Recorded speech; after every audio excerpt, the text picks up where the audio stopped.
Good morning mga kamasyar and welcome back to my channel.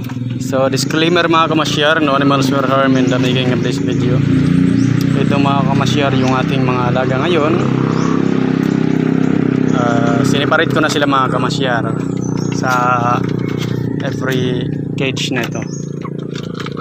Ayan. Hindi na maubos-ubos yung patuka kasi busog na.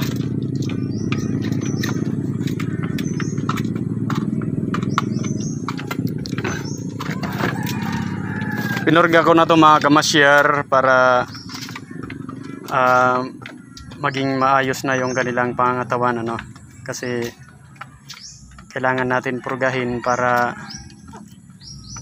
maging malakas sila, maalis yung bulate. So ganyan, ano? Kasi kahit anong bigay natin ng patuka dyan, no? Kahit anong klaseng patuka yung ating ibibigay dyan, hanggat mayroon silang bulate sa kanilang katawan, hindi yan tataba. So ayan.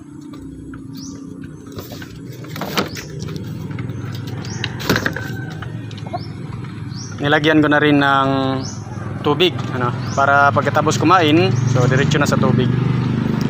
Ayan.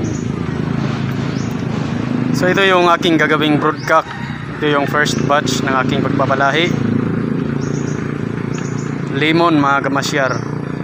Yung father nito is bulik, but actually hindi pa ito sa bulik, ano, kasi yung mother nito is nakapartner pa sa sweater. So ibig sabihin itong lahi na to is sa sweater pa.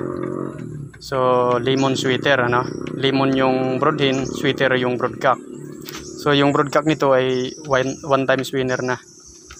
Ibig sabihin may karanasan na sa rueda.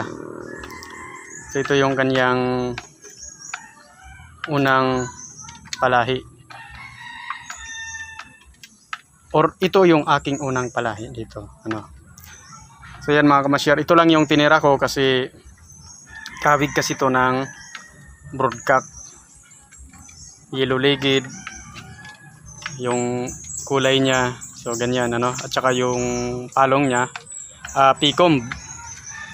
So yan, matangkad at malaki din mga kamasyar.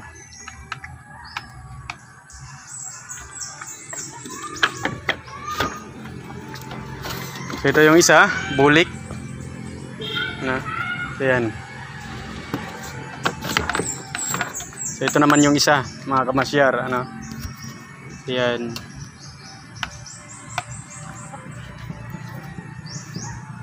So dito ko muna nilagay yung aking palahi, although wala pa itong bubong, ano.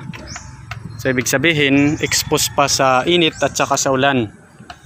So hindi naman masyado sa init kasi mayroon silang nakalagay na tarpaulin dyan sa ibabaw at nilagyan ko rin ng tiles, ano. Pero sa ulan talagang may expose sila kasi yung ulan naman natin is kung saan saan naman nanggagaling, depende sa hangin, ano. So yan. Pero kapag may bubong na to, so okay na mga kamasyar. So for the meantime, yan lang muna mga kamasyar yung atin. Please continue support my channel and continue watching and learning, you know? Kasi nag-breed tayo to get personal bloodline. Kaya nga naglilimit ako sa aking pinapalahiyang manok. So please support my channel mga kamasyar. Please subscribe. Hindi pa tayo minto sa pagbablog, ano? And siyempre meron tayong ginagawa. Nag-aaral tayo ng kursong electrical engineering. So medyo nabibisi tayo konti, ano, pero hindi tayo nakakalimot. Sana ganun din kayo mga kamasyar. Patuloy lang sa pagsuporta dito sa ating YouTube channel. And sana magkaroon pa tayo ng maraming subscribers, ano.